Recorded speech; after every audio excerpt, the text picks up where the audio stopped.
રામ રામ ડાયરાને બધા મિત્રો કેમ છો? આપણે આવી ગયા નવા વ્લોગની સાથે. તો આપણે રણમાઈને આવી ગયા ડાયરેક્ટ ગામમાં. અચ્છા, ગામમાં આવીને આપણે કઈ ચેન ના પડી એટલે આપણે આવી ગયા રાહુલભાઈના ખેતરે. રાહુલભાઈના ખેતરે આવ્યા તો રાહુલભાઈનું ઢીલું મસ્ત જોક મારા રે. યા હસ રે હલકટ હસ. મોઢું જોઈને આપણને દુઃખ થયું. રાહુલભાઈને આસ્તે બેતા આપણે પૂછ્યું કે રાહુલભાઈ કેમ ઢીલું મોઢું કરીને બેઠા હો? રાહુલભાઈ આતુરતાથી જવાબ આપ્યો તો આપણે એમને પૂછી લઈએ કે એ શું કહે છે. તો તમે રાહુલભાઈના મોઢે જ તમે સાંભળી લો. કેમ રાહુલભાઈ ઢીલું મોઢું કરીને બેઠા છો? પેલું પાણી ચાલુ કર્યું નતું, મોટર ભરી ગઈ.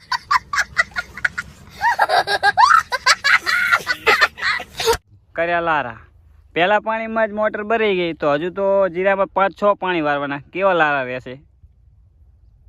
હું રાહુલભાઈ આવી ગયા ડાયરેક્ટ લાકડા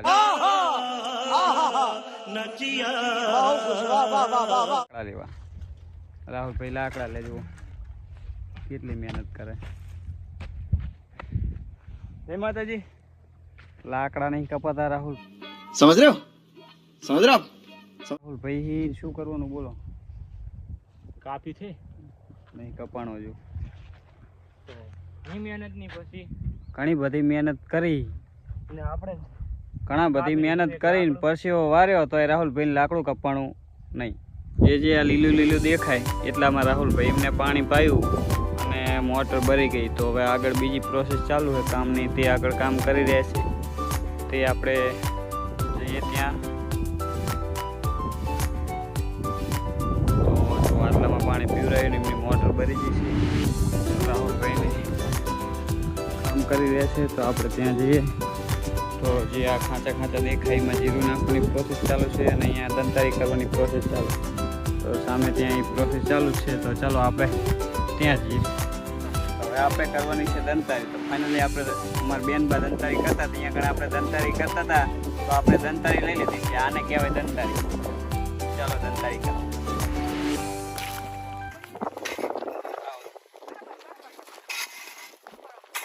આવી રીતે દંતારી કરવાની. જો આવી રીતે દંતારી કરવાની જેથી કરીને આ ખાડો દેખાય તે બધો બુરી જવો જોઈએ.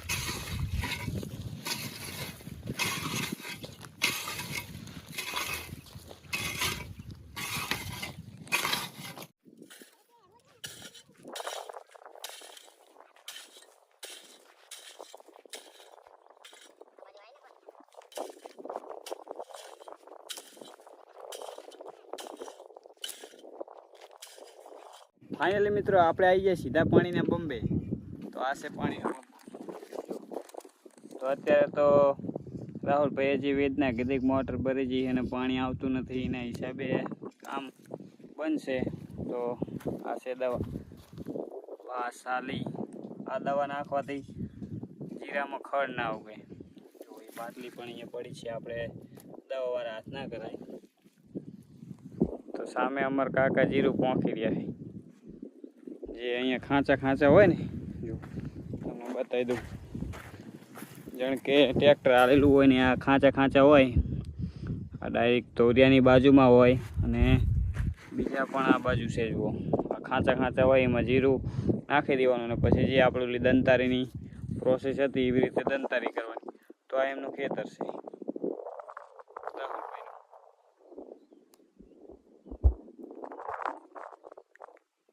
બપોરનો સમય થઈ ગયો. હવે આપણને લાગી ભૂખ તો ઘર ભેરું થવું પડશે. તે આપણો ડાગરો એટલે કે બેઠક રૂમ. અચ્છા, રિમિક્સ આઈટમ હે યે. તો ખેતરમાં કામ કરીને થાકી જાય. જો અત્યારે કામ ચાલુ જ છે. ખેતરમાં કામ કરીને થાકી જાય એટલે આ જગ્યા ઉપર આપણે બધું ચા પાણી બધું એકચ્યુઅલી આપણું ટેબલ કહેવાય ખાવા માટેનું. તો આ જગ્યાએ ગેસ દેશી અમારો ચૂલો. આ બાજુ અત્યારે તાત્કાલિક બનાવેલો છે.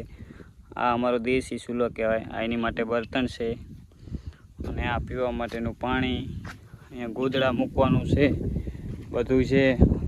અમારું દેશી ખેડૂત હોય સમજી જાય કે આને શું કહેવાય. તો આ અમારી હોટલ જેવો એક ये सब क्या देखना पड़ रहा है? अच्छा है मैं अंधा हूँ. લીમડી છે. સરસ મજાનો સાયો આવે. અહીંયા બેઠા આપણું બપોરનું ભોજન કરવાનું કામ કરતાં કરતાં થાકી જાય ત્યારે ખાવા પીવાનો અને થોડો ઘણો અહીંયા આરામ પણ મળી જાય. તો ચલો હવે એ તો એમનું કામ કરે છે, તો આપણે જવાનું છે ઘરે. આપણે આવી છીએ હાલીને, બાઈક કોકનું ગોતવું પડશે, જાઓ દે ઘરે. તો ફાઇનલી મિત્રો આપણે ખેતરથી નીકળી ગયા. આપણે ઘરે જવા માટે કોઈ બાઇકવાળાનો ઇંતજાર કરવી છીએ. આ બાજુથી બાઇકવાળો આવે અને આ બાજુ આપણને ઘરે લઈ જાય, આપણી મદદ કરે. કારણ કે આજે આપણે બાઇક લાવ્યા હતા, પણ એક ભાઈને દવાખાનાના કામથી એમને જવાનું થયું, તો આપણું બાઇક મેં એમને આપી દીધું છે. તો આપણે તો રખડવા નીકળ્યા હતા, એટલે ચાલીને પણ રખડી લેવાય. તો જે એમને દવાખાનાનું કામ પહેલું હતું એટલે આપણે એમને બાઇક આપી દીધું. તો આપણે કોકના બાઇકમાં જતા રહેવું ઘરે. અને મિત્રો, વિડીયો પસંદ આવે તો વિડીયોને લાઈક અને સબસ્ક્રાઈબ જરૂરથી કરી દેજો. મળશું આપણે નવા વિડીયોમાં. બાય.